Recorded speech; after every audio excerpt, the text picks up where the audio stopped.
So leo nataka tuzungumze mambo muhimu sana ambayo kila mwanadamu anayaishi, lakini saa nyingine unaweza ukawa unayaishi au mambo kutumia pesa. So kuna vitu muhimu sana kwenye dunia, lakini kutumia pesa kabisa. Na kama unatumia pesa basi kwa kiasi kidogo sana, lakini ndio vitu muhimu zaidi kwa mwanadamu. Kitu cha kwanza ni afya. Unajua watu afya wanaweza kana ichukulia poa, lakini afya ukitumia akili basi utumie pesa kidogo sana kuitunza afya. So afya ni muhimu sana. Nafikiri mwanadamu wote lazima na afya ili aweze kusurvive. Na afya ni kitu muhimu zaidi kwa sababu hakuna mwanadamu pasipo afya. So ili uwe na afya njema, so lazima utumie pesa nyingi. Na vitu muhimu tu ambavyo unaweza kuvitumia kwenye maisha yako na kulinda afya yako. Kitu cha kwanza unaweza kutumia matunda ya asili kwa ajili ya kutunza afya yako, kulinda afya yako. Lakini pia ukawa na matumizi mazuri ya mwili wako kwa sababu kuna vitu fulani ambavyo tunavifanya saa nyingine vinakuwa vinaharibu mwili yetu. So unavizuia vile vitu, unakuwa ukitumia vile vitu ili kulinda afya yako. Mfano kuna pombe, kuna vitu mengi sana ambayo yanaathiri mwili yetu. So tunaweza tukaacha hivi vitu ili kulinda afya. So ukishindwa kulinda afya kipindi ambacho unatakiwa ulinde afya, basi siku utakapokuja kuipambania afya unatumia magharama mengi sana. Maana kuna watu wanaenda wanalazwa kwenye hospitali makubwa, wanatumia magharama makubwa kwa sababu walishindwa kulinda afya mapema.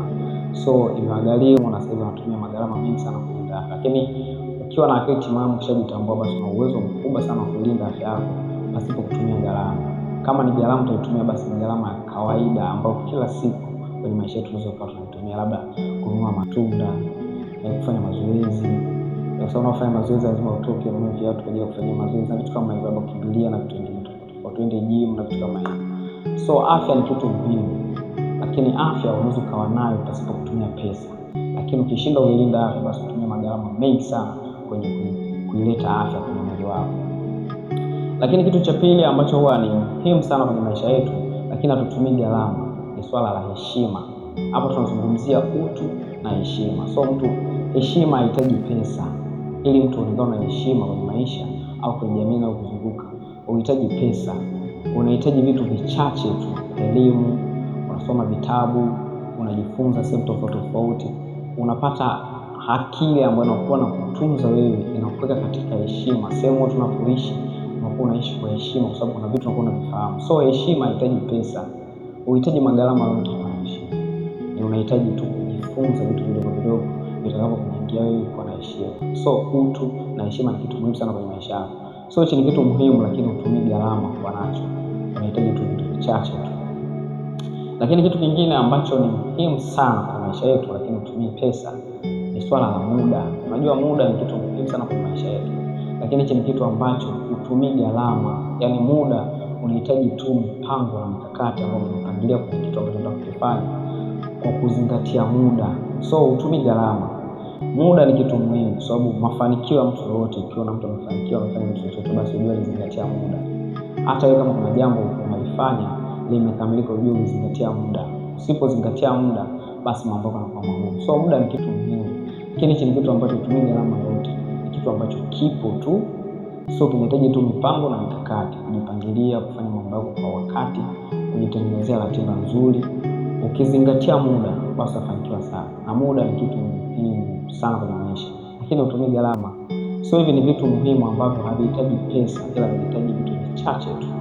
Mwongozo, kusoma vitabu, kupata elimu, lakini kujifunza kwa tofauti tofauti. Kama mimi hivi unavyojifunza, basi ni zaidi kujifunza vitu kama hivi ili viweze kukusaidia kwenye maisha yako.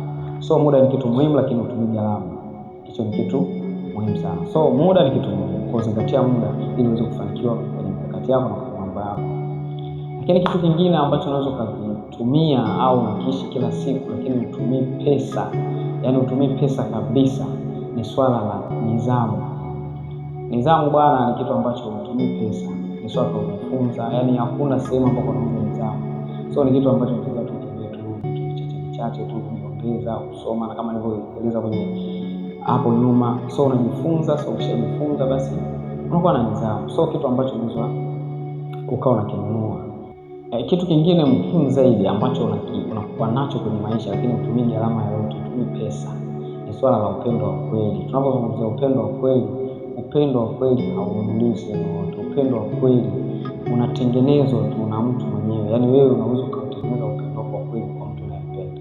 So upendo wa kweli ni kitu muhimu. muhimu sana kwenye maisha yetu, lakini hakinunuliwi mahali popote. Upendo wa kweli pia unaweza kufanya kwa familia yako, unaweza kufanya kwa mke wako, unaweza kufanya kwa mume wako. Upendo wa kweli, hicho sio kitu ambacho kinahitaji pesa ama kununua, hapana.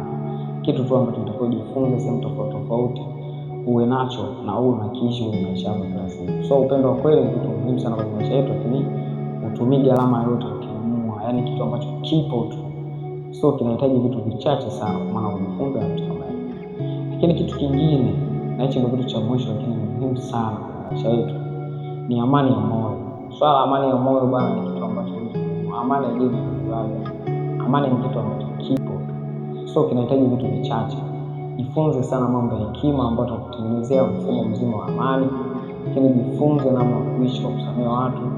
Jifunze namna ya kuishi kwa kuheshimu watu. Ukishawaheshimu watu ukianza kuheshimu vizuri kupata amani ya moyo. So jifunze mambo mengi ambayo tutakutengenezea amani. Jifunze kusamehe, jifunze kuheshimu, jifunze kutii, jifunze mambo mengi ambayo yatakusaidia wewe kuwa na amani. So amani ya moyo ni kitu ambacho hakinunuliwi mahali popote, lakini amani ya moyo ni kitu muhimu sana kuimarisha mwanadamu. So ili mtu awe na afya njema lazima na amani, ili mtu awe na akili nzuri na amani, ili mtu aweze kufanikisha jambo lolote kwenye maisha yako lazima na amani ya kweli na amani ya moyo wako.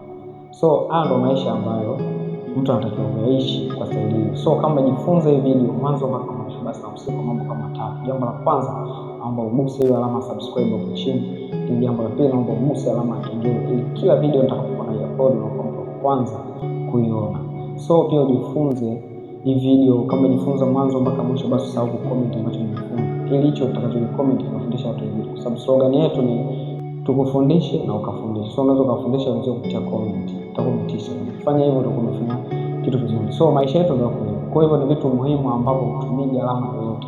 Na ni muhimu sana kuishi, hasa ukiwa kijana, kwa sababu kijana una vitu vingi sana kufanya maisha yako. So tumia hivi vitu ambavyo nimekufundisha hapo ili viweze kusaidia sana kwenye maisha yako. Ni muhimu sana.